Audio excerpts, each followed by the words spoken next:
dying embers of human existence. As the asteroid, a behemoth the size of Texas, hurtles relentlessly toward Earth, the world braces for an apocalyptic end. Deep beneath the bunker, a refuge plunges into the bowels of the earth. Here the chosen gather, their purpose clear, to preserve the very soul of our civilization.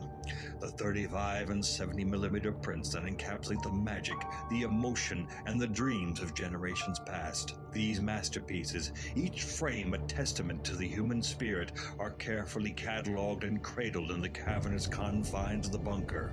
Perhaps there was room for more, for friends and family yearning for salvation, but sacrifices must be made.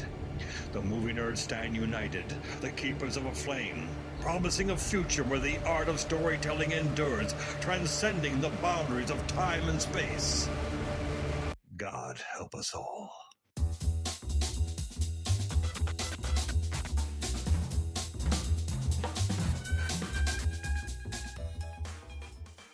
Welcome to Back to the Frame Rate, part of the Weston Media Podcast Network. Join us as we watch and discuss films on VOD and streaming platforms, deliberating on whether each one is worthy of salvation or destined for destruction in the face of the impending asteroid apocalypse. I'm Nathan Shore, and accompanying me are the extraordinary movie mavens Brianna Budworth and Sam Cole. Woo! Hello. Hello.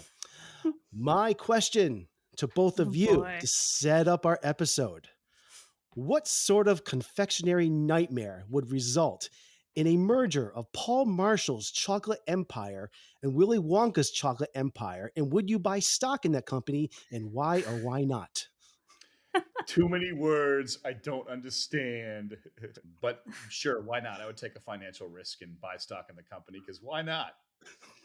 Oh, man. No, I can't do it. I can't buy stock in the pervert chocolate, but I imagine there's marshmallows to answer your first question. That should be the name of the new company, Pervert Chocolate.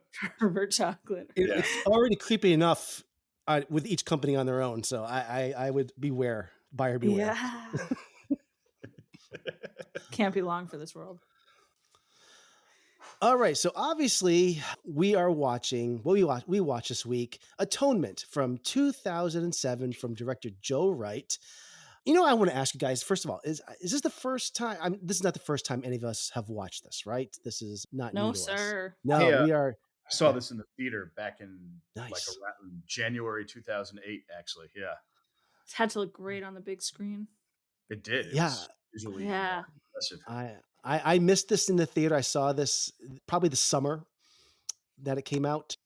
This was a packed year at the theater. This is when this came out. We're going to get to the movie facts in a moment, but I remember this was a lot happening in the theater in December 2007.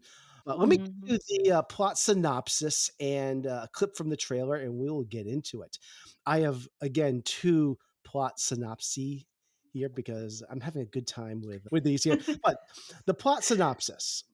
We follow the lives of young lovers Cecilia Tallis, played by Keira Knightley, and Robbie Turner, played by James McAvoy, when the couple are torn apart by a lie constructed by Cecilia's jealous younger sister, Bryony, played by Saoirse Ronan.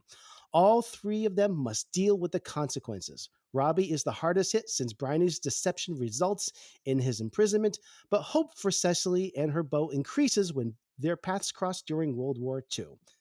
I guess that's an okay plot synopsis, but it's a little dry. Yeah, I have a better one here. And, you know, I sometimes occasionally like to plug in something into ChatGTP, and the parameters are: give me a plot synopsis that explains this for younger audiences, like if you were a 6-year-old. I like this. Imagine a little girl named Bryony who has a wild imagination. One day she sees her older sister, Cecily, and a boy, Robbie, having a water fight in the garden.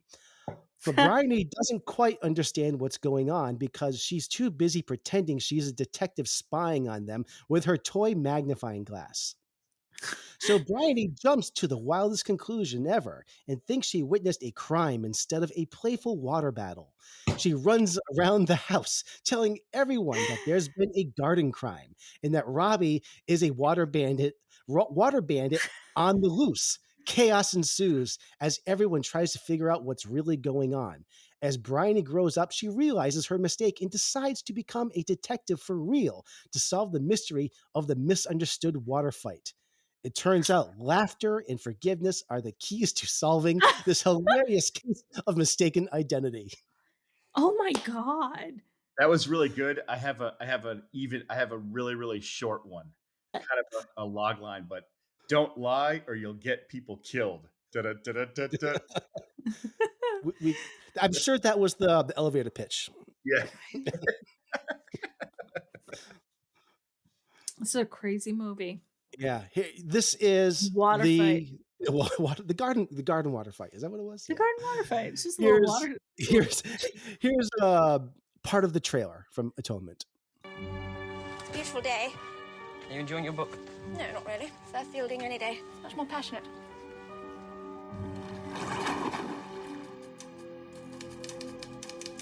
Can I tell you something? Something really terrible.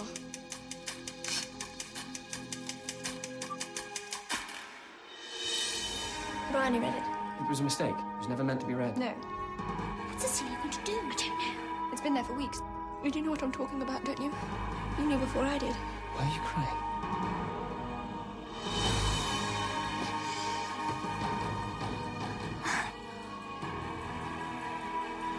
Cecilia! You ought to call the police. You saw him. Yes, I saw him. I know it was him. You know it was him, or you saw it? Yes, I saw him. I saw him with my own eyes. I would believe everything Bryony tells you. This movie's All right. so good. All right. So yeah, That's one of the better trailers that we've listened to. I feel like I get the vibe. It is a good trailer. Yeah.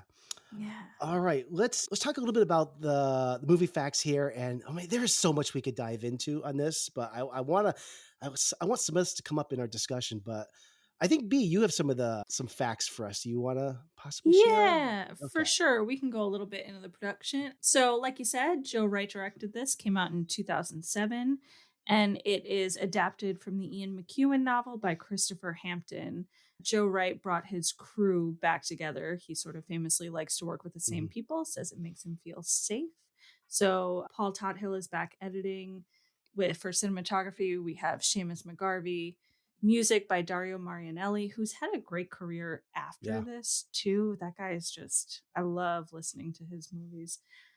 I really want to talk about the costumes in this. Jacqueline Moran, who also has a great career post this movie, Barbie, Little Women. So she's working with, of course, you mentioned a little bit, starring Keira Knightley and James McAvoy as the troubled couple, Cecilia Tallis and Robbie Turner, Saoirse Ronan as Bryony, a young Bryony, Benedict Cumberbatch, early on for him, playing Paul Marshall, and Juno Temple, who I did not even recognize as Lola. Of course, now we all know her from Ted Lasso, and she's amazing. And small appearance from Alfie Allen. You know, if everyone knows who that is, he's Theon Greyjoy from Game of Thrones. He's the handyman early on. I immediately recognized him in that. He's very young and looking innocent in this. Also, a shout out to the score, which sounds like this. Yeah. Listeners, that was actual footage of the Dario Marianelli. Yeah, I just played the score. Yeah. Yeah. Score's incredible because I'll make the note right now because I love any time that you have like the diegetic sound from a movie somehow morphs its way into the score. It happens throughout this movie, and it's beautiful how it's done. We have to mention also that the score is the one. I mean, this was nominated for 7 Academy Awards. It is the one thing it did win. At the 2008 Oscars, and deservingly so, I think. Yeah, but if anyone's going to have great sound in a movie, it's Joe Wright. Yeah. I think you turn on one of his movies sometimes to listen to it as much to look at it. Did we mention budget $30 million? And the domestic box office was $51 million, which is nothing fantastic, but it was $129 box office for the global take. Yep. and it came out December, I think it was December 7th, 2007. And we Mhm. talked about this before we went on the air, but it was a long, kind of slow release. It did eventually go wide and it stayed in theaters through April. So it was a slow Yeah. It opened build. to 30 Yeah. theaters, so it's really Yeah. it wasn't much. And I think you have to point out that this came out in one of the biggest box office winters in recent memory. Yeah. We had There Will Be Blood coming out around then. We had No Country for Old Men. It was a packed winter at the box office. So I'm kind of not surprised that it took a different strategy, because I think it would have drowned if it kind of went global, went big Mhm. right away. Came out in the Mhm. same day as The Golden Compass, which I think did not do well. One of those movies has survived in our hearts and minds. Released a week before when this came out was Awake, starring Mm. Hayden Christensen and Jessica Mhm. Alba. I don't remember that movie at all. But released 1 week after this was also I Am Legend Yep. and Alvin and the Chipmunks, which was also both those were pretty big. So just to give us all some context of where this was in the box office. Yeah, and currently sitting in the box office is Enchanted, Beowulf, and some big ones. That was a Fred great holiday Claus. season. It Yeah, was. was. I just want to talk about the Oscars for a moment. Like the 7 nominations. We talked about original score, which it won. It was nominated for Best Picture. That No Country for Old Men won that. Was also nominated for Juno, Michael Clayton. There Will Be Mhm. Blood. Best Supporting Actress, Saoirse Ronan, but Tilda Swinton won that, I believe, for Michael Mhm. Clayton. Best Adapted Screenplay, it was nominated for. No Country for Old Men won it that year. Best Art Direction, Sweeney Todd won it that year. And Best Cinematography, There Will Be Blood took it. What was Who that? won costume? Who won Best Costume Design, but was nominated for. But Elizabeth the Golden Age won it that year. Fine. Yeah. Fine. I was looking at all the 2008 awards. I've watched the Oscars, I think, every year for the last 30 years. I remember Braveheart was the first year I really got into the Oscars. That was one of the first years I For remember. Scotland. Yeah. But I remember this year was so huge. I remember everyone was talking about There Will Be Blood and No Country. Juno was big that year. But it was such a great year because there was so much diversity. And Mm. there wasn't, even though There Will Be Blood was kind of like the talk of the town and No Country, there was a lot of parody. Mm. Every movie kind of got their moment that year. There isn't one film that took home 10 awards or anything like that. If you look at the big acting categories and even technical categories, it was spread around everywhere. So Mm. as every movie kind of got their moment. They were all part of the Absolutely. cultural zeitgeist. They all had an impression, like I drink Yeah. your milkshake, that kind of thing. I mean, all that stuff. Like the movie Yeah. made an impression in the general public. Mm. Yeah. Yeah, it's one of the Absolutely. first Oscars I remember really following closely, and I remember it coming down to There Will Be Blood and No Country, and that being the Barbenheimer 2007, I think. Yep. It also, and we won't get deep into this, but this did win Best Film at the BAFTAs and Best Production Design, and Golden Mm. Globe also won Best Drama for Motion Picture and Original Score as well at the Golden Globe. So it did pretty well. Did pretty Mm. well overall. But I think we'll get into other details as we go along. But let's get into what we think of this film. And we drew straws before we began, and I got the short straw, so I will begin. Okay, so this movie, I think, is quite an enigma for me. Mm. I thoroughly enjoy it, but I'm also unsure if it's truly a great film. Oh, well, that's crazy. What I have enjoyed over the past week is diving into the rabbit hole and unearthing the meaning behind Mm. all things this movie. It's been an extraordinary treasure hunt. I probably have done more research on this film, any movie that we've reviewed since doing this podcast. And it's because I really do like this movie, but I'm fascinated by the framing of how the story is told. Mm. Like I said earlier, I did originally see this in the summer of 2008, and I can't put my finger on it, but even back then, I remember thoroughly enjoying this. Back then, that was 15 years ago now, which is crazy, but I think it never left my consciousness, and I think it's just because so many of the images from this movie have just been stuck in my brain for so long because they're so vivid.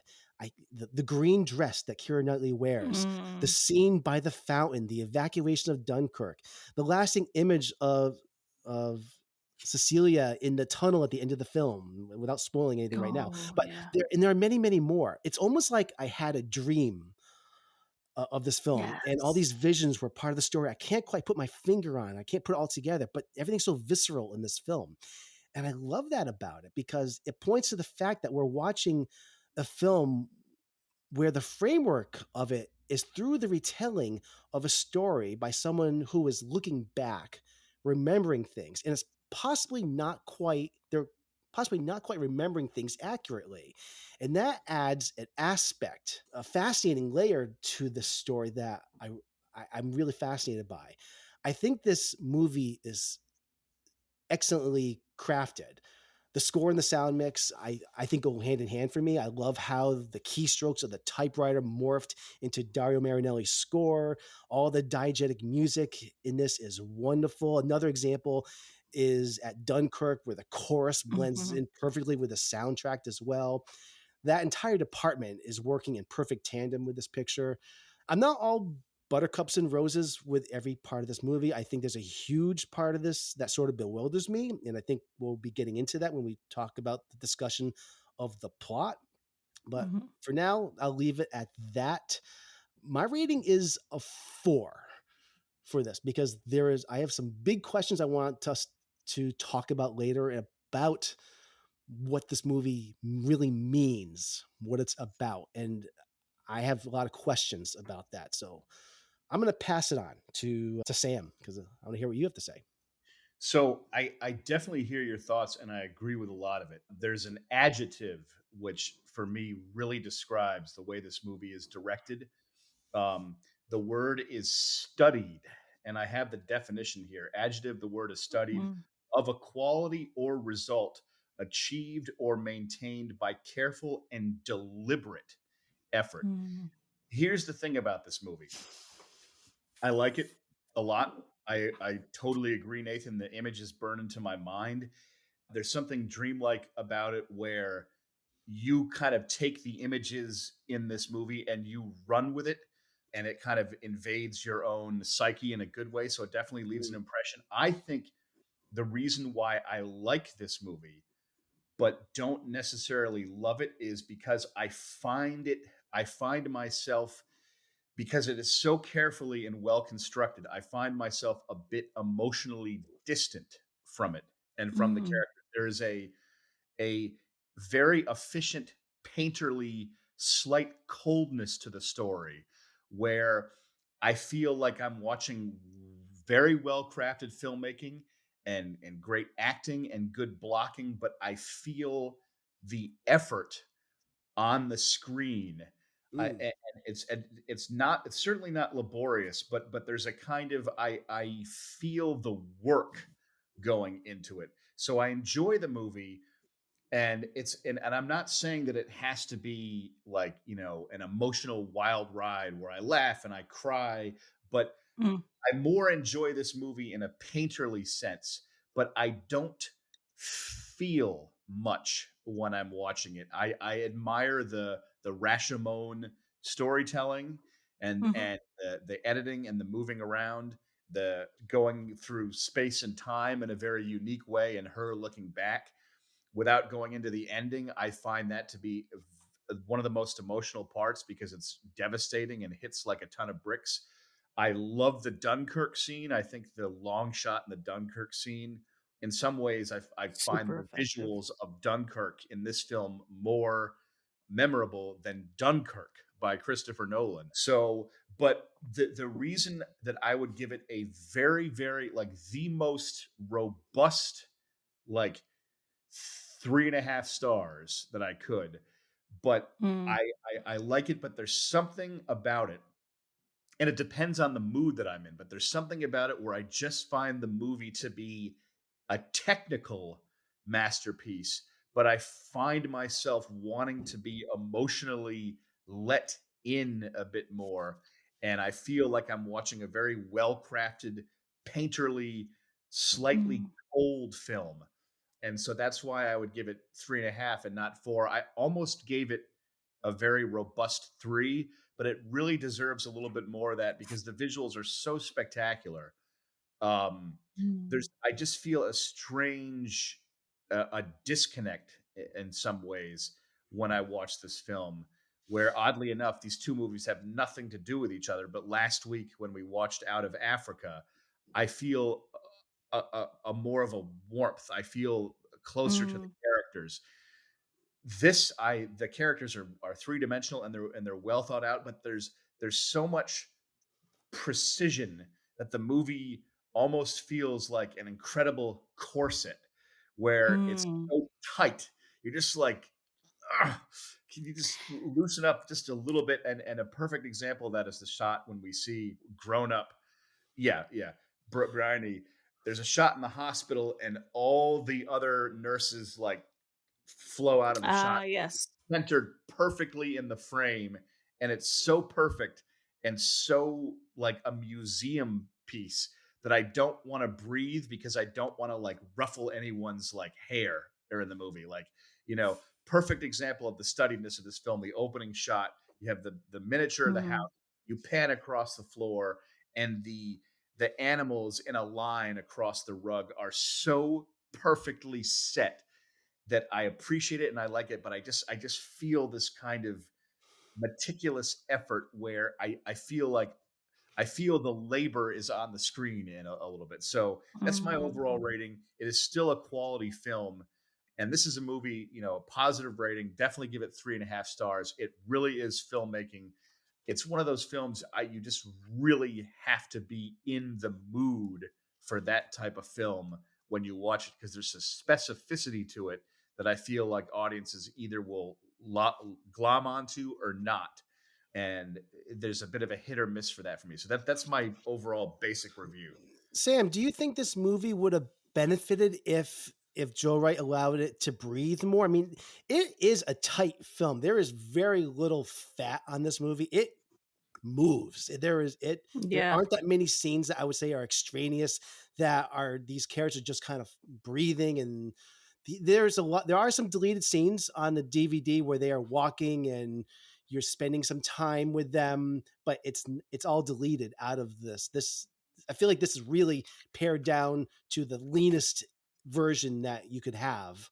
And I'm And I'm wondering, definitely all for the leanness. I don't think the leanness is an issue. I think the leanness is good. I'm saying that within the leanness, my reaction to the film is I feel an emotional distance Mm. where no matter what happens on the screen, it's hard for me to feel a lot because there's something about the direction that keeps me at a distance no matter okay, what comes out on the screen.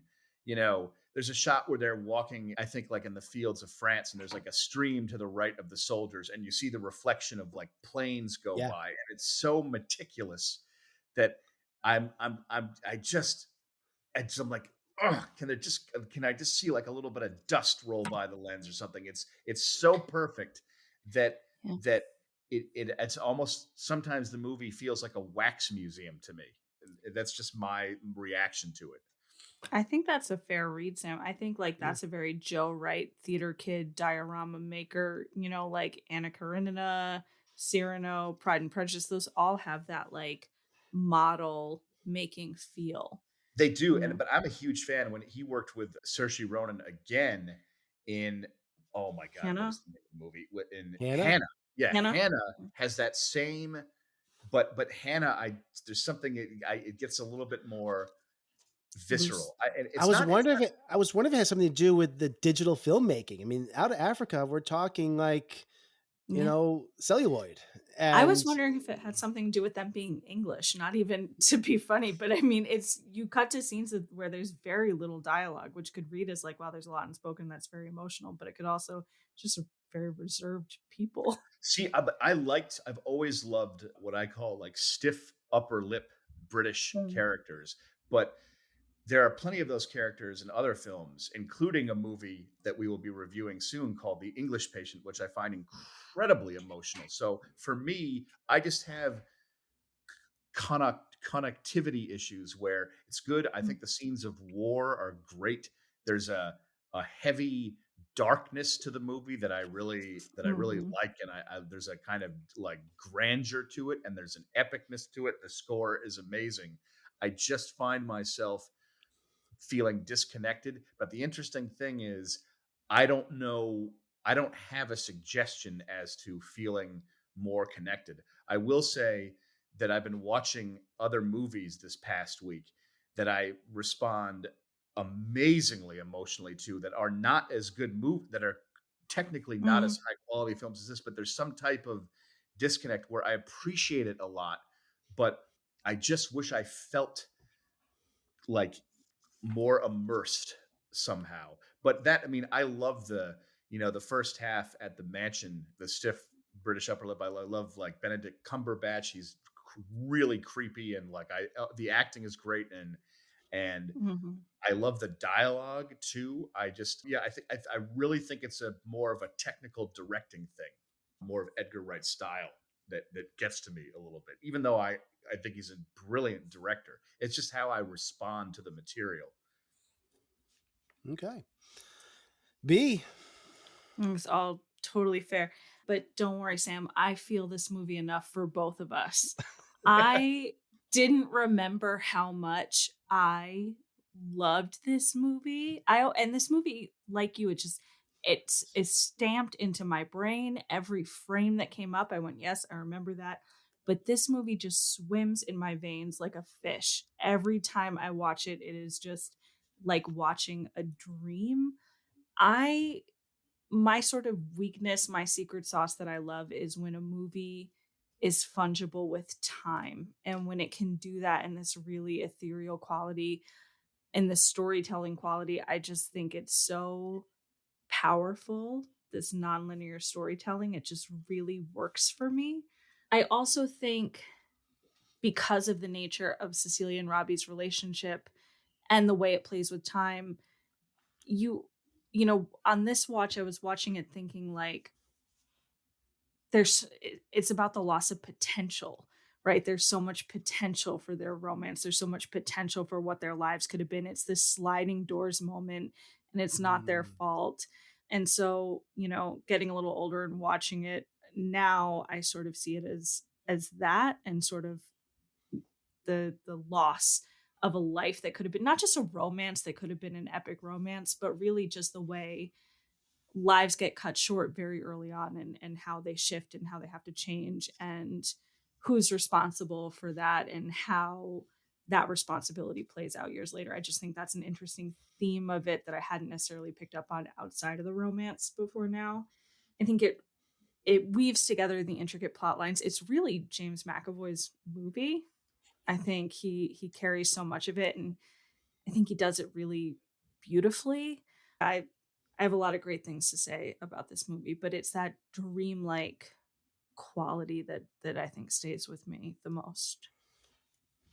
I hear that. It's like, Yeah. to me, it feels like a film on the cusp of greatness, and that's why it just like it.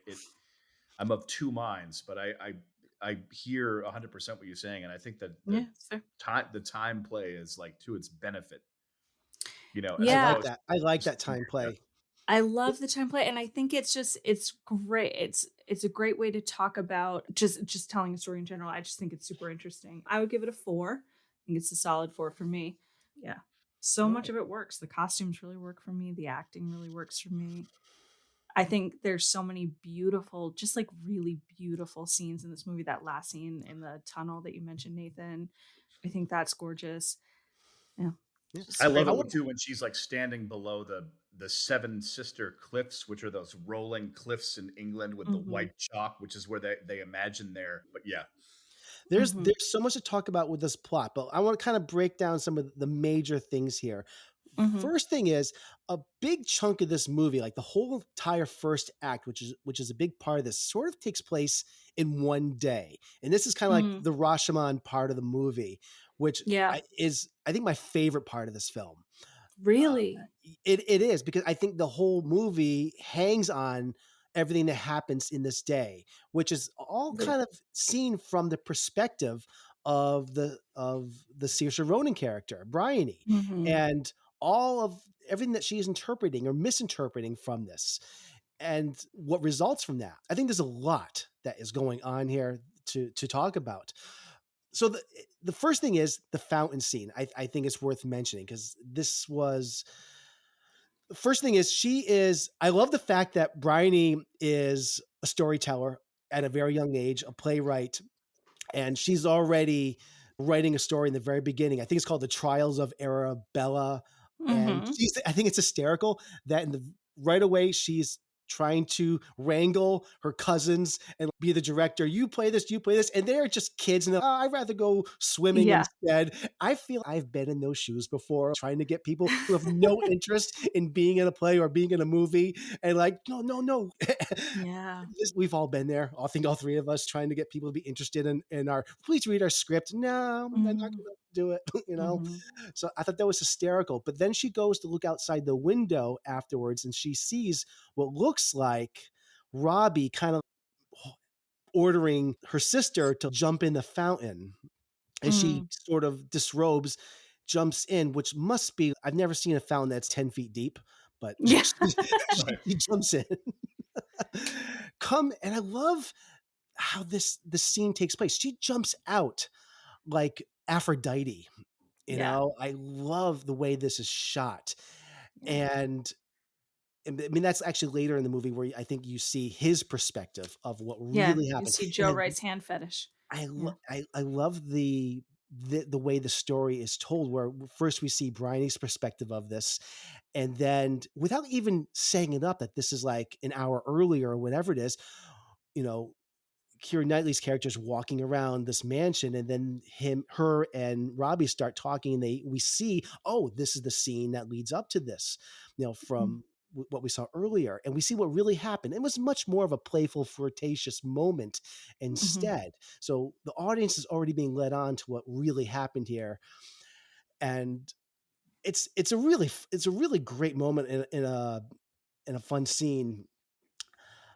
Um, what was I going to Yeah, say? it immediately lets us on to Bryony as the unreliable narrator, right?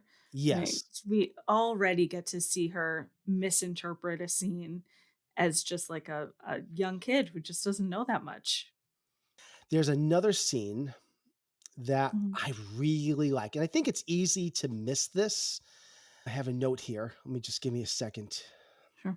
It's oh yeah, it's this really really gorgeous scene that takes place with Cecilia and Robbie, where she's getting ready for the evening, Mhm. and Robbie is typing a letter, and it's edited in this way that it's almost like they're communicating, but Mm. they're in completely different locations.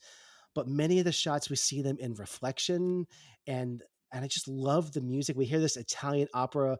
I think it's La Boheme. I had to like use La my like Boheme. Yeah. La Boheme. Is that what it is? My Bohemia. apologies. I Yes. had to use my app to find out what this was because I just love the mood that this sets for this. It's just a Yeah. a great piece of music that sets the scene. It's such an intimate scene, and Mhm. this was one of the parts of the film that I remember from like 15 years ago that I saw this that just stuck in my brain. Mhm.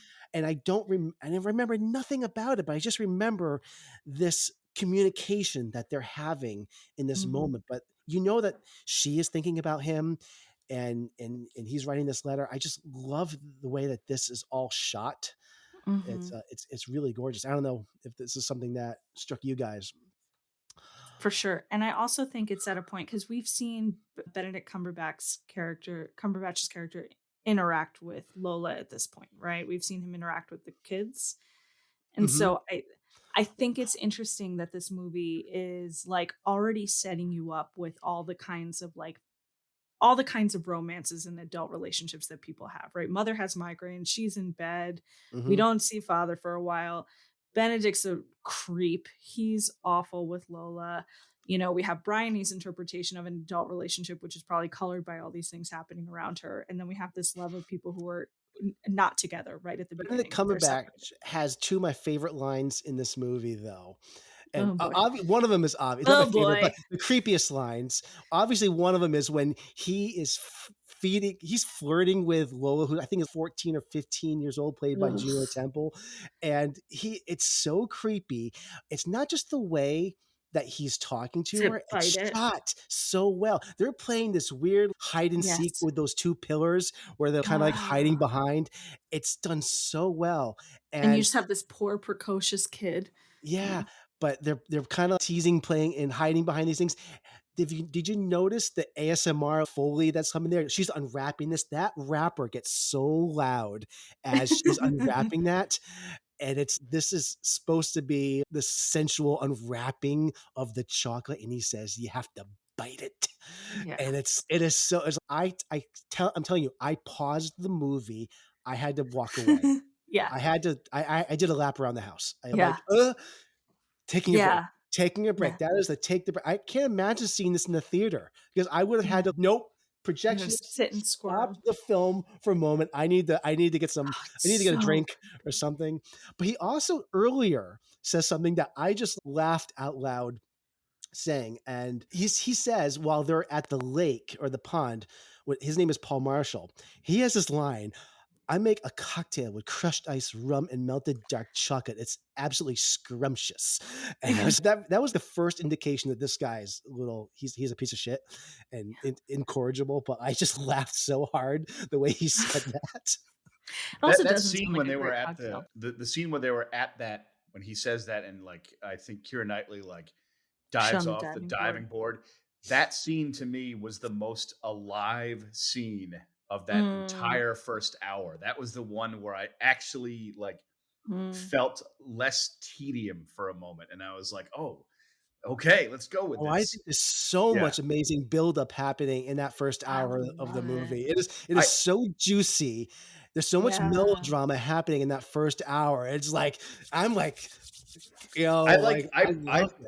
I prefer the second hour when the canvas gets grander and there's tragedy to the romance, because the first hour is very final third is the final third is my favorite for sure. But I mean, I love this whole movie. We are introduced, and Nathan, we wanted to talk about this. We are introduced to possibly water as a theme throughout this movie very early on. And I know Joe Wright insists he didn't clock that. That just wasn't a theme for him. It doesn't make sense. There's the water. It proliferates every scene. I mean, what does it mean? Celia twice jumps willingly into water, which, and there's a flashback scene where Robbie jumps in the water to save Bryony, but she just wanted to be saved by her.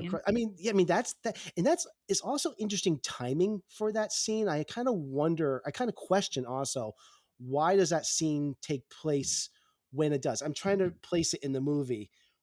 That's right before that's set before Dunkirk? I think it's when Bryony's a teen or a nurse. It's after she's a 18-year-old, and it's a flashback to when she's 13 or 12 again.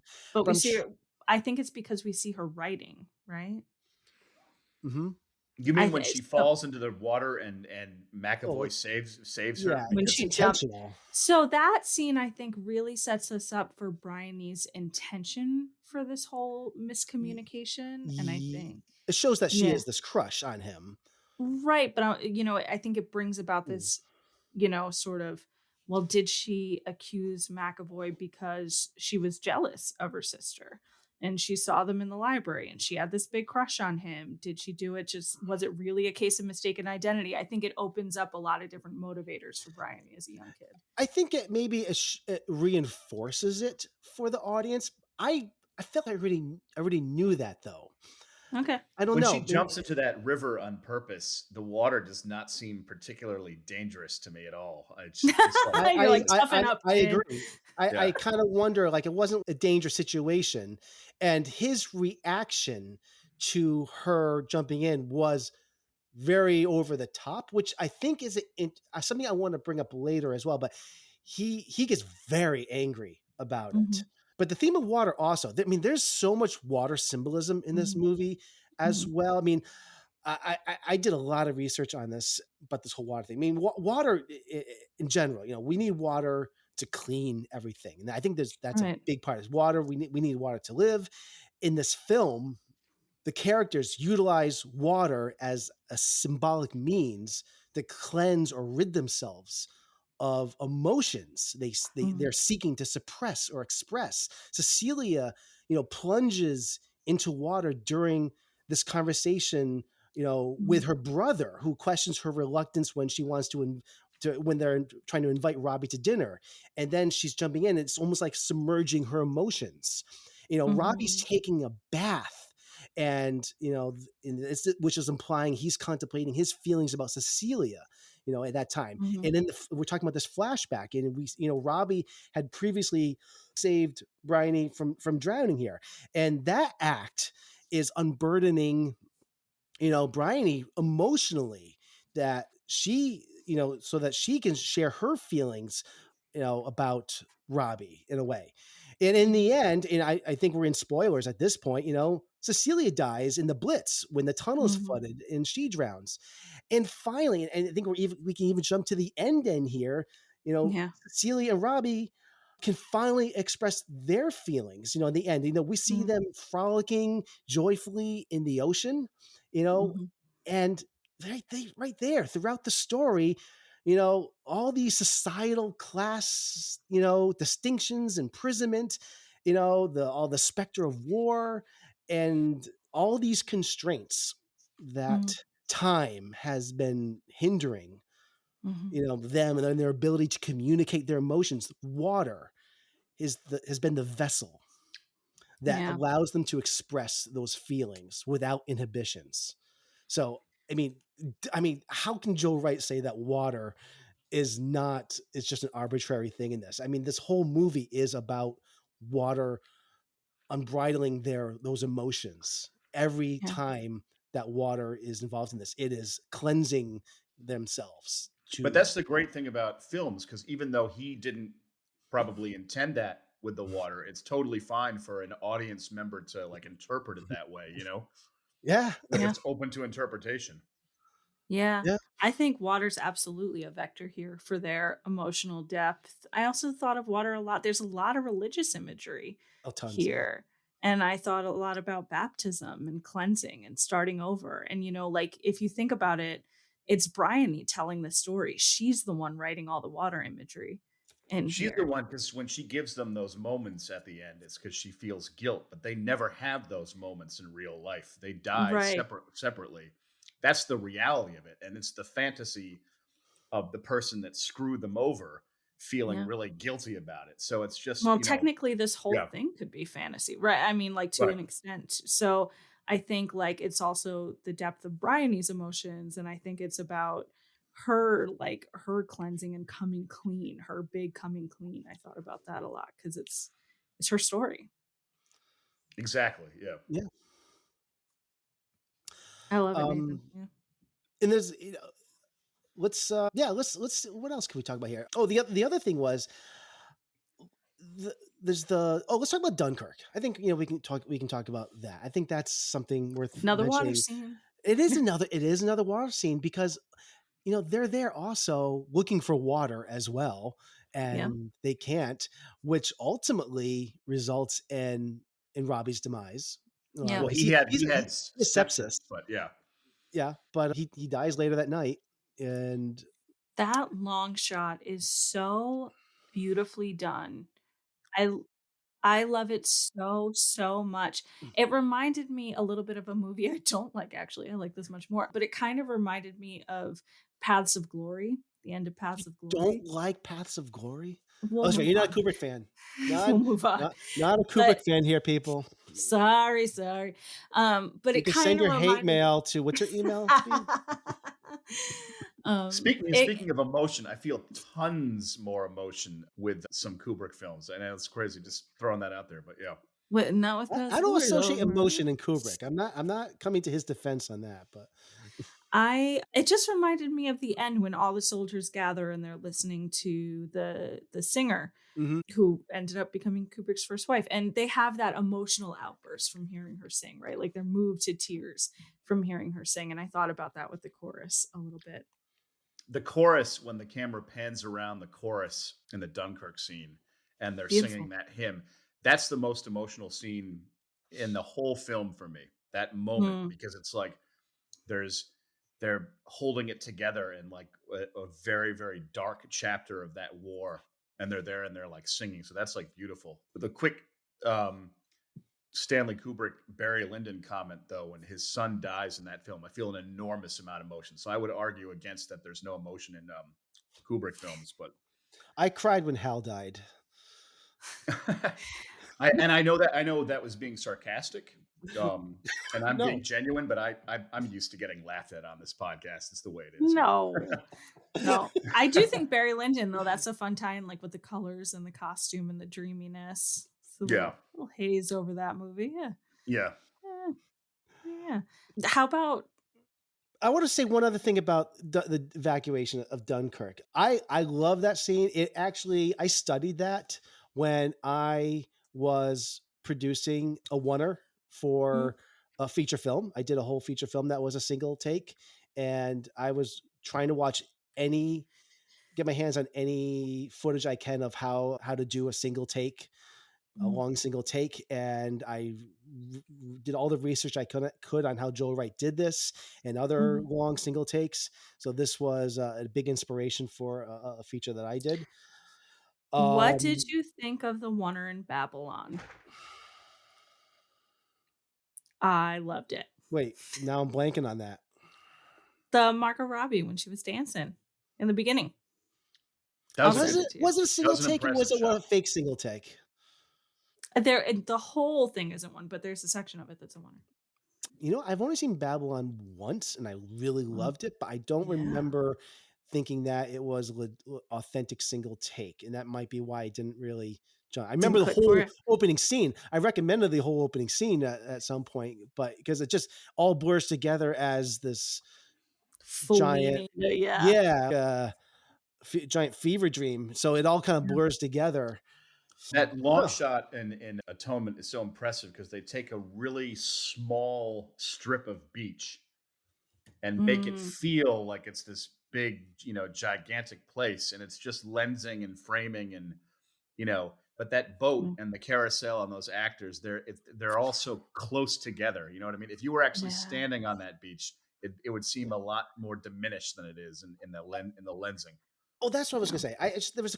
I wanted to share a couple of facts about that. So it was done in one day, obviously, but it was 3 takes they got done, and they used the third one for the movie. They did try to do a 4th take of it, but the Steadicam operator collapsed. Oh my God. God. Dunkirk, there were 300,000 soldiers on the beach that day, and they had 1,000 extras that were there to represent 300,000 soldiers. So they constantly were rotating extras all around. So when they would leave the screen, you would see the same extras used over and over again to kind of give the feeling that there were more people in the scene than there actually were. Magic of the movies. The Steadicam operator at times was on foot, but sometimes on the back of a golf cart, and you can actually see the tire tracks in the sand sometimes if you look close. It was done out of necessity to save time, says director Joe Wright. It was not the first idea that they had. They were always going to do a Dunkirk scene, but it was going to be done in a way that would have been shot, so it would have been a 3 or 4 day shoot, but this actually saved them time doing it this way. I don't know. It probably is the most memorable part of this movie when people talk about Atonement. Oh, yes, the movie with the long single take on the beach. And the green dress. Yeah. And now in a post Christopher Nolan Dunkirk world, people say it's the single take on the beach still. They don't know that it's Dunkirk. Actually, I don't know. I think when I saw Atonement, I don't even know if Dunkirk is really mentioned much in this movie, or it's really buried in there somewhere.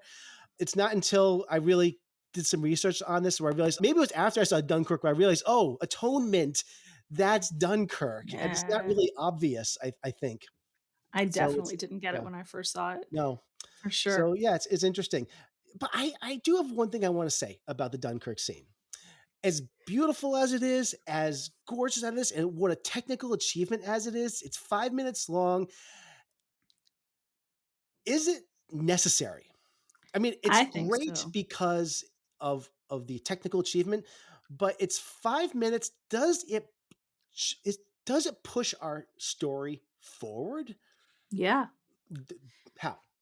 Well, that's I don't think it I don't think it pushes the story forward, but it's so spectacular and well done that it creates the most immersive moment in the movie. So you sort of, it's the one time where you actually feel like you're there. So it could have been easily achieved with a couple of shots, and it doesn't really change the narrative in any way. I just think it makes it more of a sensory experience because you're there and you're in it. And for once, Mhm. you actually get to feel something in this movie.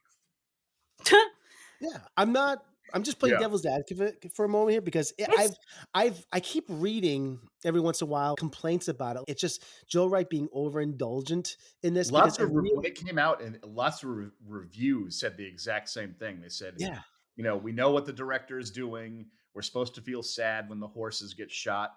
We're aware of it. It's still pretty cool. That was the kind of, like it draws attention to itself, yeah, all these things, yeah. and it does have me thinking. Yeah, I mean, I love watching this, but I do understand the other perspective of this.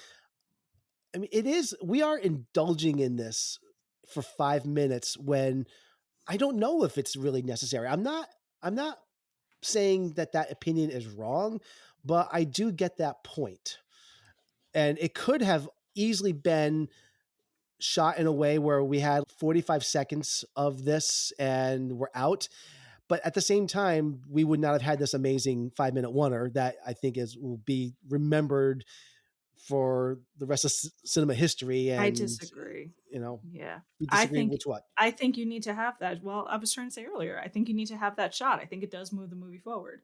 I think first of all, we don't get to see a lot of the war, but we do get to see like physical changes in James McAvoy. And so I think it explains his character's dwindling, right? We get to see him really break down. We see him meet Cecilia and that exchange, which I want to talk about when she's a nurse and they meet up at some kind of Mhm. luncheon or cafeteria.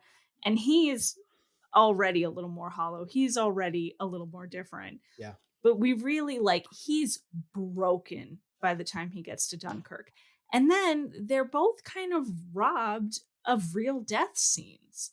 It's mentioned, in passing by Bryony during an interview, but we don't see them really die for long. So this being where James McAvoy dies later in the film sets us up to see what he went through. If Yeah. this movie was told in a linear fashion, that would just be one scene, right? We would see Mhm. everything he went through, what he was seeing, and then him passing away. So I think it works. Okay. Well, is there anything else we want to talk about before we get to the final act of this movie? I want to talk about that scene in the cafeteria. All right, cafeteria. Cafeteria, yes. Yeah. I think it's such a great awkward exchange. I don't know how you two feel about it, but I think it's one of the best awkward exchanges I've seen on screen. There's so much that's not said. I was thinking about the script and how it just must look on paper. There's got to be so much white space on this script because they're just like, yes, I know. Me too. Don't think about it. It's just this sort of mutual understanding and acknowledgement that maybe a door has closed or maybe it's only a little open. There's some hope for the future, but it's so quick and so brief. And you get that wonderful moment from James when Kira says she has to go in a half an hour and he's just Mm, torn up about it. I think you really get to see the adults that they become in that scene. I I agree. I think that scene is great. It's all about what's not said Yeah. in that cafeteria, and there's so much they want to say, but they don't know how. I Yeah. think it's the best performance from either of them in the whole movie. Mm-hmm. Is that interaction? It's the most they have to work with for Th- sure, Yeah. in terms of feeling. But yeah, I think it's super interesting. And then you get to see Bryony taking up little sister's shoes, mm, Yeah. becoming a nurse. So her Yeah. whole redemption quest is just so strange to me. I don't know. How do you guys feel about it? Her redemption is I really question the authenticity of, because I think it's in that, and this is where I kind of have a sort of a problem with this movie. I would give this movie A pluses across the board if I could only kind of figure out what the movie's trying to say about Brianni's redemption. Are we supposed to feel bad for her? Are we supposed to Mm. forgive her? And this is what I don't know. Is the only, I guess it's saying that the only way that she can atone for this is through story. It's her way out. But the story that she's weaved, she's created this happy ending. It gives us hope. No It, line in cinema makes me angrier than I gave them their happiness. The it's fuck but this you is what did, this is what Brian. but this is what the Yeah, movie yeah. is selling us. The film is I ask don't know that is the it is. film asking us to forgive Bryony?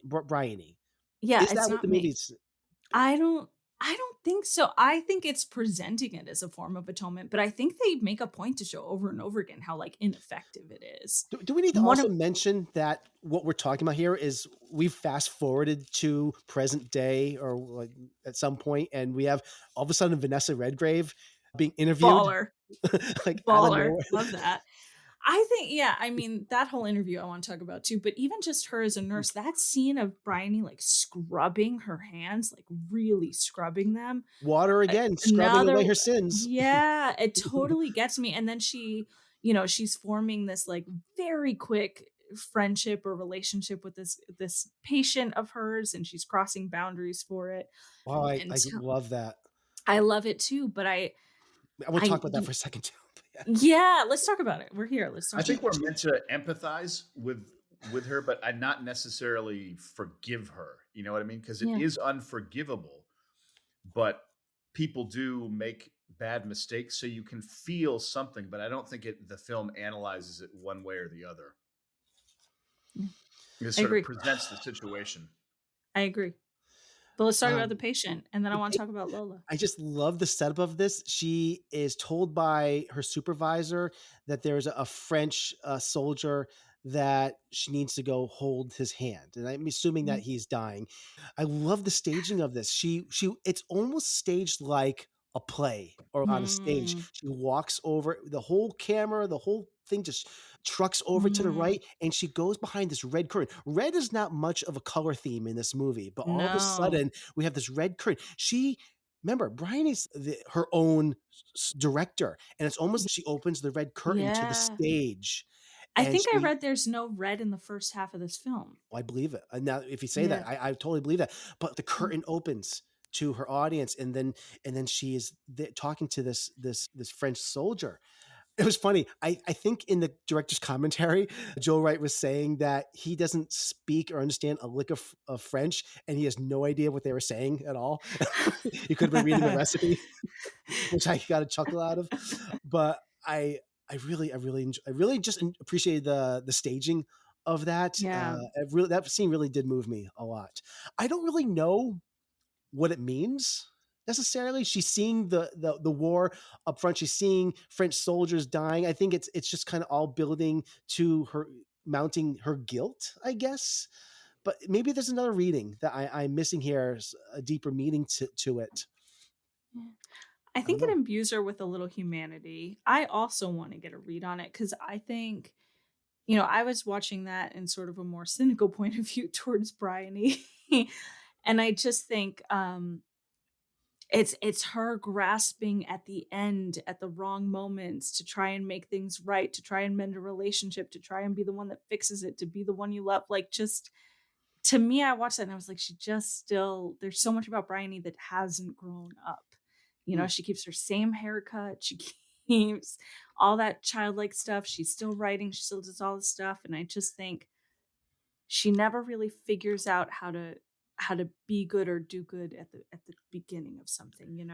She's essentially like mentally, Stunted. not, yeah, definitely, which is dangerous. I mean, look what she did to them. Hmm. I mean, maybe she should have been locked up I'm just saying. Yeah. She is messed up. Yeah. Well, Yeah. how do you think we get to see Lola's wedding to Paul Marshall from her perspective at this time in her life?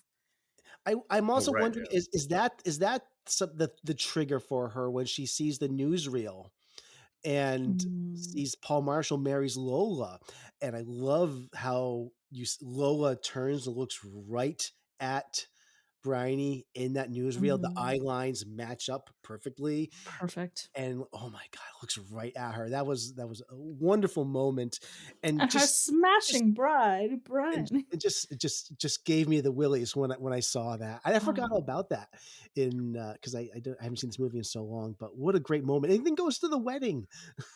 goes to the wedding, and then they dart and avoid each other's eyes, Yeah. you know? And you have to wonder, there's another story there for Lola, another Oh, story not totally. told. Yeah. But again, all these little things are mounting To within Vanessa Redgrave. inside of Bryony, her guilt to seek that I get atonement, I guess. So we got to the end, then we backed up a little bit, and I think we needed that setup a little bit. So I think it's right after that is when we do Mhm. get to present day, and all of a sudden we are with Vanessa Redgrave being interviewed. You know she's being interviewed by Mm-mm. Anthony Minghella. Who Oh, is nice. Anthony Minghella? You Director of The know, English Patient. Yeah, Oh. exactly. Yeah. And he died actually shortly after this movie came out too, which is Yeah. Mm. unfortunate. But yeah. Yeah, I thought that was interesting. I actually was trying to find a connection with Anthony Minghella and maybe The English Patient or other movies that Anthony Minghella has done to Atonement. I The thought that was connection an is interesting choice. us. We were destined. I This know we're podcast. destined. What a perfect transition to The English Patient next week. But I just thought that was an interesting choice for an interviewer. Mhm. Yeah. I don't know if maybe they're just good Maybe they're friends. friends. Yeah. Must be. Anyways, Mhm. but Vanessa Redgrave is retelling her story or the story or well her book. She mentions that she's written 21 books, but this book is going to be her last Because she's because old. she's No, just kidding. she's just old. No, she's dying. I forget what she actually has, but basically she is Having yeah, lots of little strokes. lots of little strokes, and she's losing her memory also. It Mm. will be part of this, which I thought was an interesting thing to make note of. Mm. And this, I keep knocking my microphone. Not good. It's okay. We got you, Chief. Yeah. This is interesting because it also looks so different than the rest of the movie. This part where she's being interviewed, it's so much more stark. But I was watching it and it just hits me like this is the part of the movie where I'm just openly weeping. Just so sad to me. I mean, we've gotten to the point where she recognizes the weight of what she's done, but then she delivers the gut punch where what she told you, that final scene with Cecilia and Robbie is fiction. Oh, That we forgot something. We need to talk about the encounter where she does seek the atonement, where she visits her sister. We glossed yeah. right over that. I know we're going on Oh there, yeah. but I Yeah, think yeah, that's yeah. important because we're talking about this.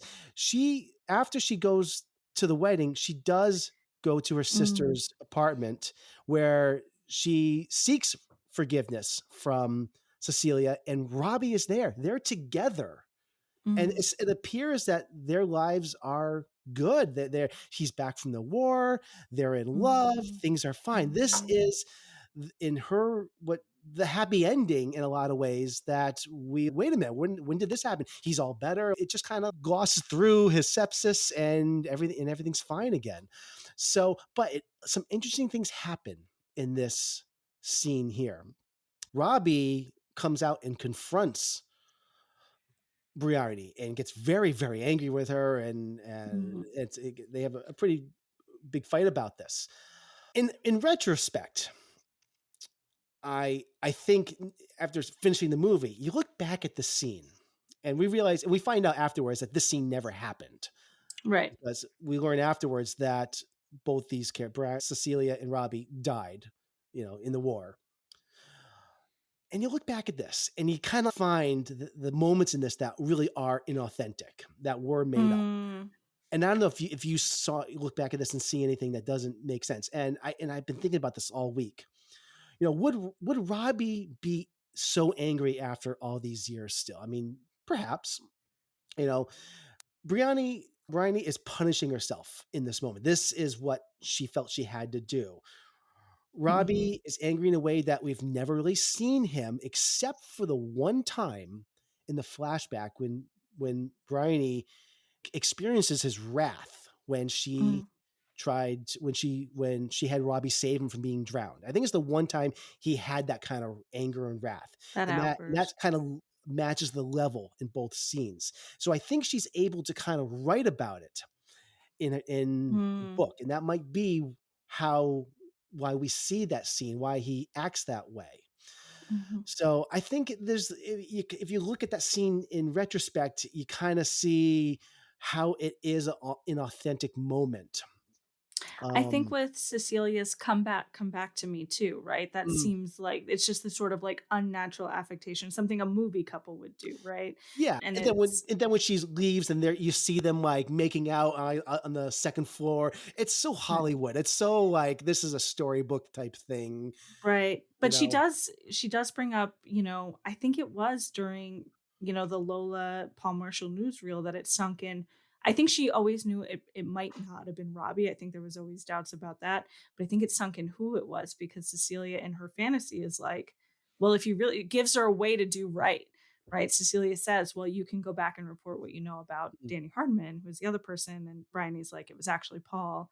And it's too late now. They're married. They can't testify against each yeah. other.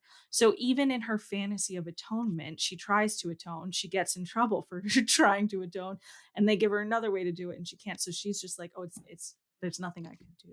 Right? I've tried everything. Yeah. I'm perpetual victim, Bryony. So, I'd all right. really like to read the book by Ian McKellen. I would just be Yeah. fascinated. Oh, it's got I to be feel a good book, I right? feel like the I book can just delve into all the psychological aspects so well, and because Yeah. you can just go into people's minds with writing because you don't have to worry about like pacing in a novel. Really, I mean, you Right. do, but in a different mhm. way, sort of. Yeah. This is a book I wouldn't mind checking out as well. Yeah. Okay. We keep going back and forth, back and forth. Not unlike this movie, but let's once again get to this. So we have Vanessa Redgrave. She's being interviewed, Mhm. and again, this is once again where I'm having a little bit of difficult time with this. Is she? What is this film saying? Again, are we here to forgive Bryony? No, I think it's just super I don't know. sad. I I don't think. think it I don't mean this in a negative way at all. I don't think it's commenting on it. I think it's just showing the aftermath and the weight and the regret Mm, that she feels, but I don't think it's siding or not siding with her. I think it just presents it and shows it emotionally. I actually find that scene really grounded because it seems like you're watching an almost more modern day interview where mm. the style kind of lets loose a little bit and you're just seeing someone who has so much regret in their soul. It's like Ah, a spectacular epitaph, but I don't yeah. think there's a meaning or a should we forgive her, should we not forgive her. I think she's a flawed human being that made a mistake, and her punishment is not some type of like jail time or prison sentence. Her punishment is living with it, and Mm. I think it's just showing that her atonement is writing about it and working through those emotions that she had to unpack over so many years. So I think it's just kind of more of a character arc than saying like we forgive her or we do not forgive her. I think the movie purposely leaves it ambiguous to let the audience Mm, feel what they will feel, and I find the ending very emotional, especially when she explains that she, my God, what's not Brianna but Cecilia Bryony? yeah, Cecilia. died in the Blitzkrieg in the tunnels, and you see like the Oh, that again shot. that shot. That's that I love the I think for me, what gives the movie the more the power is that it goes to the darkness and doesn't wrap it up in a nice bow. And it's like, Yeah. oof, the repercussions of mm, you know what it is? I think the theme of the movie is uh actions have consequence. I mean, I think it goes Yeah. down to, it's like, you have you may not feel that powerful as a person, but you could affect the trajectory of someone's whole life by a Hmm. single comment. You know what I mean? So it's sort of like, be careful. That's the message that I get from it. Yeah. Yeah. Yeah. And the only other thing I guess I want to say again, because I just love how there's just this whole extra layer to this, because we've now learned that the Vanessa Redgrave version of Bryony, has admitted that she's dying. She has her brain is going, which makes us know that we have now watched this whole movie, this retelling, through the perspective of an older person who is losing their memory. And knowing this, what can we believe to be true now? Hmm. When so many times we are reminded that we are dealing with an unreliable narrator. She has lied to herself about the events of her childhood, to the authorities, and now she has embellished in her novel. And on top of that, she is losing her memory. The truth is lost on all of us. And all we have is her story. And which is kind of how I now absorb this movie, and how I remember it when I first saw it in 2008, as kind of like vignettes. As this movie, I think, Mm. will always kind of live with me as maybe not as a linear story, but just kind of a feeling when I Mm. think of Atonement. And I think that and I don't know if that was intentional. Maybe it's more in the text, in the novelization of this, or it really originally was a novel. And I think that's what makes this movie special, and why I like it, because Yeah. after I've stopped watching this, I keep going back to realizing that I don't even know if what I watched is is real in the Mm. context of the movie. Am I supposed to be? Am I overthinking this? But maybe that's the whole idea. And I Yeah. think it's kind of cool that I've been spending the last 4 days questioning, if is anything Yeah. here anything, or is it all real, or or is it somewhere in the middle there? I think And the Mm. I like that. underlying feeling that the movie gives off is its most successful act, because no matter what you think of it, you can't forget it. It's not a movie that you watch and you don't remember after you leave the theater, or leave your living room. Like you'll So always remember it. Mm, It does make an makes such impression, an that's for impression. sure. Yeah. Yeah. yeah, I think it's beautiful. It's tragic, but I think it's yeah. beautiful. All right. I don't know if I have really anything else to say about it. I've gushed and said so much about this. I want to say one other thing about the green dress, because I made this note that I just really, really love. You already mentioned that Jacqueline Duran designed the Yeah. green dress. There were many, many green dresses that were designed for this movie because they kept breaking. In my research, I read that the idea behind this, the color green, was to symbolize the internalization of feelings between Robbie and Cecilia, and also the jealousy of Bryony. Oh, I love that. I really loved that as well. Yeah. I got kind of a Daisy Buchanan thing, the green light. Oh, okay. Great Gatsby. And the other note, I have more notes on this than any other movie we've ever done. Where is it here? The library scene. This is really Oh yeah. fascinating. We totally glossed over that This scene. I could talk for another hour about this movie, but I don't want to do that I don't actually want to do that. The library scene I had a really cool note on this. Let me do my find. Library. If I can spell library. All right. This is kind of deep.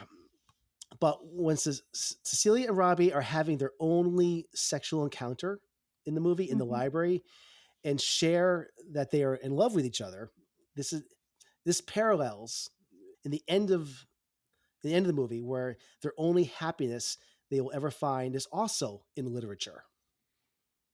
Oh, I love that. Yeah. Aww. Such a sad friggin' movie. So good. Yeah, there's Such a good movie. there's a deep rabbit hole in this all this stuff. Yeah. It's an excellent movie for analytical, intelligent people to jerk off to. Yeah, so I did the whole time. Yeah, Yeah.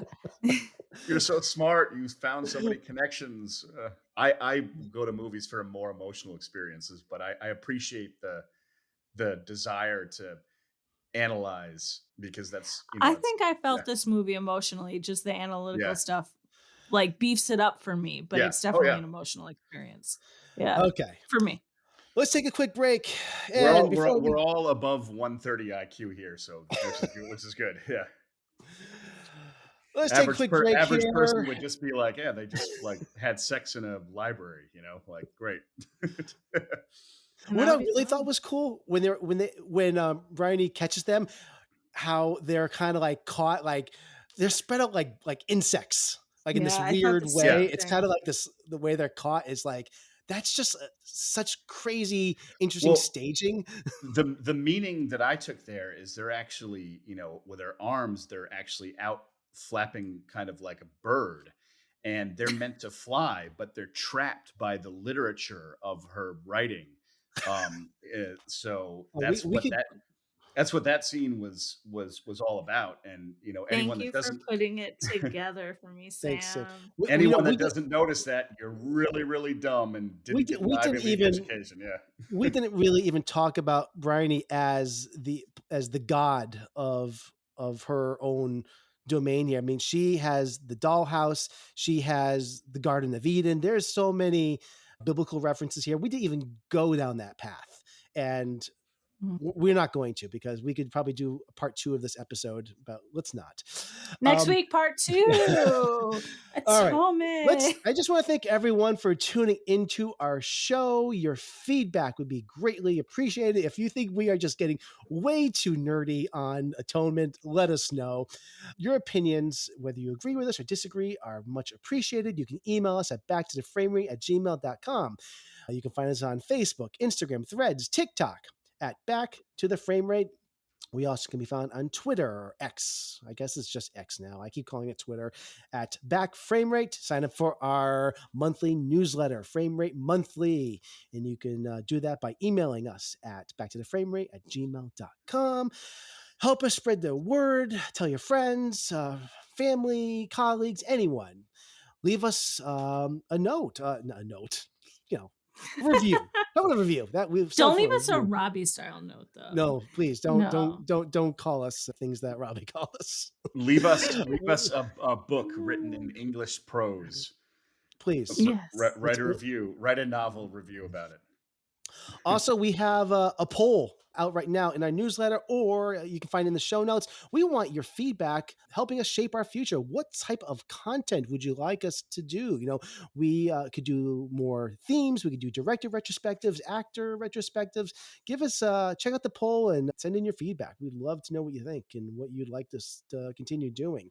All right, let's get to our MVP and if this movie is going to be going into our vault or not. I guess I'm first. Dun dun dun. All right. This might be other people's picks, but I'm going with the green dress because it's just so iconic. I'm also, I don't want to get canceled for this, but not just the green dress, but Keira Knightley's back also in the green dress as well, because they just kind of go hand in hand. It was great costuming. I think overall the costuming in this is fantastic. It did get a nomination, but it's just is so iconic. The dress. I don't even know what to say anymore about this movie. I need to shut up and just. I think you like this movie more than you thought you did when you came into this episode. Yeah, I probably did. All right, Sam.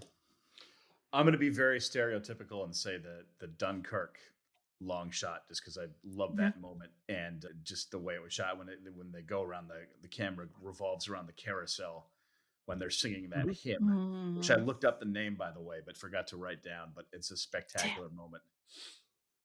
Great. Yeah. For me, it's the final shot of them on the beach. Yeah. Gut punch. It is a good gut punch, yeah.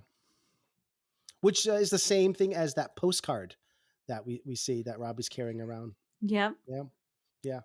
Oh, this movie just has so many layers. Yeah. I have several Atonement postcards from the film. They like, I don't know where I got it. Where so you can like mail. Yeah, It's a some real promotional postcard. Oh, Yeah, really? yeah, Oh, wow. yeah. That's great. I have a piece of film negative from Memoria. It's funny. Woo! All right. Well, does this movie go into the vault?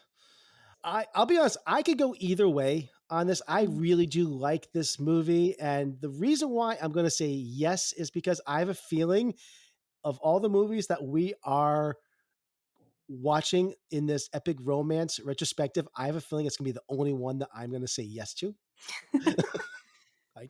So I gotta, because there's somebody in this podcast that unfortunately is not here tonight, believes that I have no love in my heart. It's not true. This isn't this isn't a stereotypical romance movie, but I do have a heart. And this movie did bring me to tears a couple times. So yes, I say yes. This is a very, very special and unique movie. It is not, I wouldn't say a great film or perfect film, but it is definitely special. So yes. All right, Sam. I would say yes to the vault as well because it's such a visually memorable piece that I would definitely put it in the vault. I could definitely understand it belonging there, though I respond more emotionally to films like Out of Africa and English Patient, which I think is a masterpiece. I appreciate this film, and occasionally I'm in the mood to watch a film like this. And when we're in the bunker with the nuclear fallout, it would be nice to have it there if I felt like watching it. Yeah. Okay. I was actually really torn on putting this in the vault because I feel like I put the Notebook in there, and I stand by that.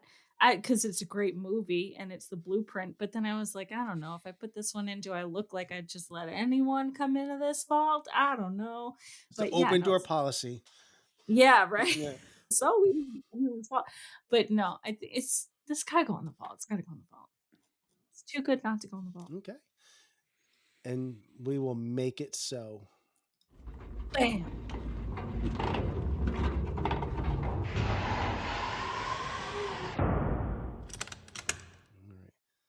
Done. Yeehaw. Okay.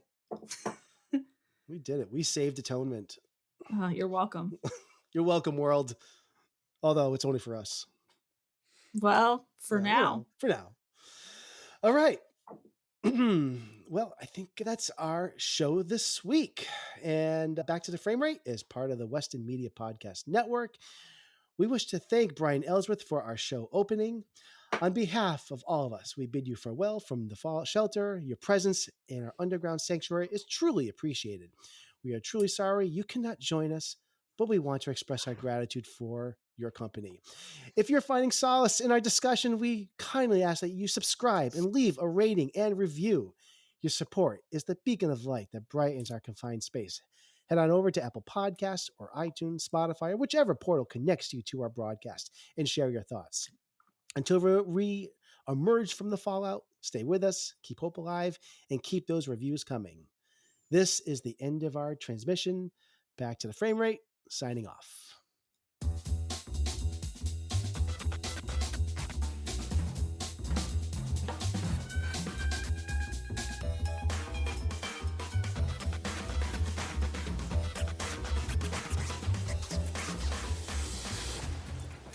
I want you to know it's over.